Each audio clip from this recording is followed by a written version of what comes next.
Hey everybody, this is Jason, Zombie Collector, and I'm going to make a conscious effort to start mixing in my other passion, which is my movie collecting, movie memorabilia collecting, autograph collecting when it comes to film and media in general, and just talking about films. Either doing like a film review, talking about directors, talking about specific movies, talking about collecting, out of print, hard to find, box sets, limited editions, which is what we're talking about today, genre films and all that. So with that being said, the first one up is Evil Dead 2. This is the limited edition, as you see right here. And the reason why it's limited edition, it's actually numbered out of what, 50,000? Is that right? So out of 50,000, this is 21,823. Now, this is directed by Sam Raimi, starring Bruce Campbell. Now, if you're not a horror movie fan, you might know him from the TV show Burn Notice. He played, I think, Sam in Burn Notice, which was probably one of the best parts of that TV show. Because he kind of was just like the guy just drinking his mojitos on the Miami beach or whatever, just kicking back while his buddy's doing all the real detective work and, like, you know, private eye or whatever he was doing. He was like a modern day Magnum PI without the stash. So the tagline here is "Kiss Your Nerves Goodbye." Now, Bruce Campbell and his buddies, Sam Raimi and Ted Raimi and all those guys that were behind the scenes, were from Michigan. They filmed Evil Dead Part 2 in a log cabin out in the middle of nowhere, I believe. I can't remember exactly where. I don't want to say it was in Michigan. I want to say it was like in Tennessee or Georgia or somewhere. But basically Part 2 is basically Part 1 redone all over again by Sam Raimi. They had better effects, more money. They had more of a idea of what they wanted to do with it. And so I actually like Part 2 better. It's kind of like, you know, Godfather Part 2. Like, Godfather Part 2 is better than Part 1. And I would say the same thing for like this, like Rocky 2, all that kind of stuff. So let's talk a little bit about what this box set actually includes, or this limited edition. Some of the things I don't think a lot of people might not know is that DVDs and a VHS too, but definitely DVDs and Blu-rays will come in two different versions usually. There's going to be a full frame version and then widescreen. Full frame means they're cutting off part of the actual film to fit your TV screen. And so I don't even know why that's something, you know, that people would even want, because you're actually cutting off part of what the director wanted you to see. So you always want to get widescreen, especially now with widescreen TVs and flat screen TVs. There's no reason to buy any movie on full frame, because you're cutting off part of the film. If you ever remember, like the little screen they put up, a little, like, you know, information that says this movie has been modified to fit your television screen. Like, they used to have that pop up on every VHS and every DVD. That's because you had a full frame version of the film. So some of the things on here, it tells you, hey, you have two versions. You have the full frame and you have the widescreen. You want widescreen. It's enhanced for the 16:9 TVs, which now I think all of us pretty much would have. You also have an audio commentary by Sam Raimi and the star Bruce Campbell, as well as Scott Spiegel and the special effects artist Greg Nicotero. Now, a lot of you all may not know this, but Greg Nicotero went on to do tons of special effects. This is when he first started out. He's from Pittsburgh, Pennsylvania. He got his start with George A. Romero, I believe, on Day of the Dead. And he went on to be one of three people on the K&B special effects team that went on to do the special effects for tons and tons of movies. Not necessarily just horror movies or sci-fi or genre films, but I mean, they did stuff for, like, I mean, everything under the sun. They would do special effects for. I mean, even things like Chronicles of Narnia and all stuff like that. They would do special effects for all kinds of films. And Greg Nicotero was the N and K&B effects. You also had Howard Berger and K&B and Greg Nicotero, and the K is what is his name? I forgot the K and the K&B effects. But there's But Howard Berger, which is when he went on to have a really big, Kurtzman, Robert Kurtzman, or who was probably the lesser of the three. But anyways, Greg Nicotero also has went on to great fame with the Walking Dead show. He started out as a special effects coordinator and director, and then he moved into the storytelling, writing, and now he directs a lot of the Walking Dead stuff. And so that's really cool. So this is Greg Nicotero when he first starting out with the special effects and in his craft and his genre.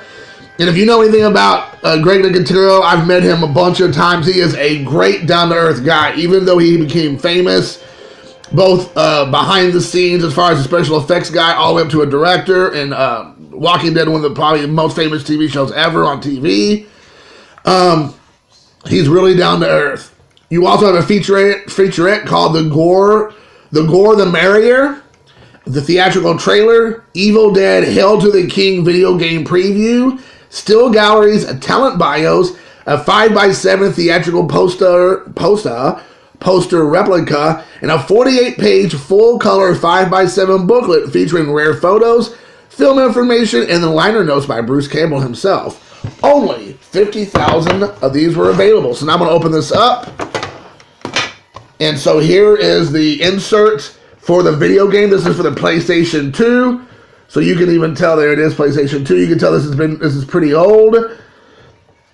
So it looks like this was back in 2000. Here is the postcard they were talking about.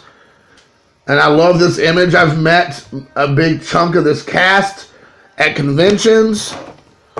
Here is the actual DVD itself in there. Let me put it up this way so you can see it. And I don't believe there's anything underneath this. If it lets me get it out, I will. There we go. Make sure there's nothing else. Nope, there's not. And then here is the booklet. The booklet right there. And back here you got, it's a groovy, baby. So I didn't really talk about the movie, but basically it's Bruce Campbell here. He goes with a group of friends to this log cabin for the weekend and kind of get away from city life. They read from the book, The Necronomicon, who is actually like it's a spell that unleashes all these demons in this around in the forest. And then the demons possess the bodies of his friends and including himself even.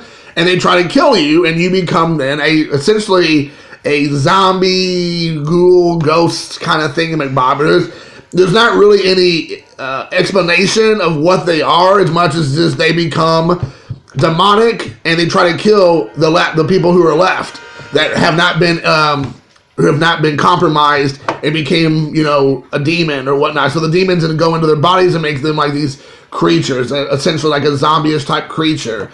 But they all have personalities. They're like saying crazy one-liners. There's like a scene in here that's like something straight out of like the Three Stooges. There's like a bunch of Three Stooges stuff. They pay homage to in here. So if you're a big Three Stooges fan, you'll do that. You'll see that. You got Bruce Campbell from the movie with the liner notes. But there's a lot of images. Let's try to. This is a very iconic scene right here. As I went past it, I'm trying to get back. You'll see here. It's the ghost version of Bruce Campbell, the demon. But he says things throughout the movie like real iconic, like I'm groovy, baby. It's groovy. Or he like grabs a shotgun and kills somebody and is like groovy. There is his own hand, his own severed hand that now is trying to kill him because his hand became possessed. That's the word I kind of was looking for, I guess. Possessed. And so there's a lot of antics that go on with that. There is his, I believe, I can't remember if that's his girlfriend or not, but her head, it gets lopped off, but the head doesn't actually die because he puts it in a vise and he ends up shaving it down with a chainsaw, I believe, if I'm not mistaken. You got Henrietta. Oh, Henrietta. She's there to party. And the Necronomicon. Here's the Necronomicon right here. It's made of like dead people's skin or something like that. I can't remember. And here is the turn-to-turn, the reel-to-reel player that unleashes the demons for them to be possessed and become evil. And that's all they need to hear is like reading something backwards or some kind of chant or some kind of spell, and that's what unleashes all the evil. And then, of course, you cannot have a Sam Raimi movie without his Oldsmobile. The Oldsmobile shows up in all of his movies. This car shows up in every single one of his movies. So if you watch a Sam Raimi movie, it doesn't matter what year and what the movie is, it shows up in the Spider-Man movies. His Oldsmobile is always in there. Actually,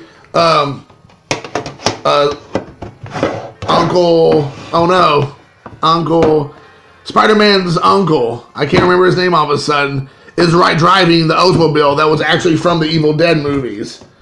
And so when he's giving him the whole thing about, with great power comes great responsibility, he's in the Oldsmobile from the Evil Dead movies that shows up in all his stuff. So that Oldsmobile is very iconic if you're a Sam Raimi fan, because it shows up, as does Bruce Campbell in all of his movies. Bruce Campbell, in the first movie, Spider-Man, he plays the ring announcer with the wrestling with Randy Macho Man Savage, Buzzsaw McGraw. They're all like, yeah. Well, he's the announcer. And he's like, what's your name, kid? He goes, Spider. What's he say? He goes, the human spider. And he goes, human spider?